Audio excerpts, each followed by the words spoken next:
Alam ko po marami sa inyong may alam na dahil ko po piniling manahimik.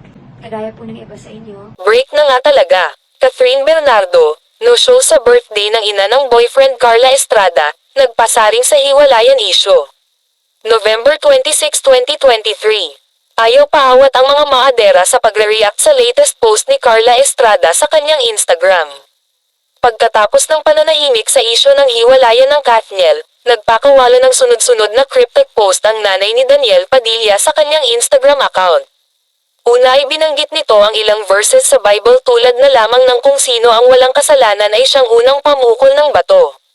May mga hanas pa siya na your past mistakes are meant to guide you not define you.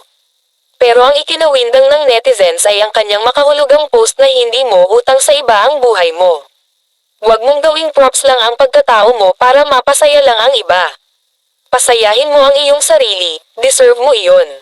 At kung ang iba ay hindi natutuwa, bahala sila. Kalungkutan na nila iyon. Say ng kibutsers, pakiworry raw nila na ang huling paaring ng TV host actress ay para sa anak na si DJ na marahil daw ay depressed umano dahil sa maugong na breakup nila ni Catherine. May mga nag-opinyon pang ang mga hanas niya ay masasabing katumbas daw ng kumpirmasyon na hiwalay na talaga ang Katniel. May isa namang netizen na nag-isplok na di umano'y no-show si Catherine sa birthday celebration ni Carla. Suspetsa ng mga pasavage, tila may katotohanan daw ang chika na split na ang showbiz couple.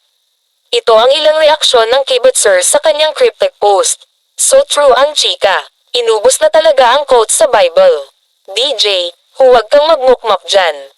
Say ni Mamshi Carla. Iyong last message niya ay parang patama kay DJ para kay Daniel lalo na yung last mistress ang daming hugot ni Mama. Dati todo deny siya pero ngayong silent lang si Mama. Silence mean yes. Sabihan mo anak mo na magsalita na para magmukha naman makatotohanan yung mga posts mo may picture sa IG ng by celebration ni Carla last night at wala dun si Catherine. Dati naman nagpupunta siya. Pero wala rin naman si Blythe mukhang hiwalay na nga kasi for sure magsasalita si Carla kung di totoo that says it all. Confirmed so, inisnab ni Kat ang birthday ng kanyang future mother-in-law speaking of Carla, pinabulaanan niya sa kanyang SOCMED page ang alegasyon ng biteranang showbiz journalist na si Christy Furman na inamin niya sa isang kaibigan na hiwalay na ang Katniel.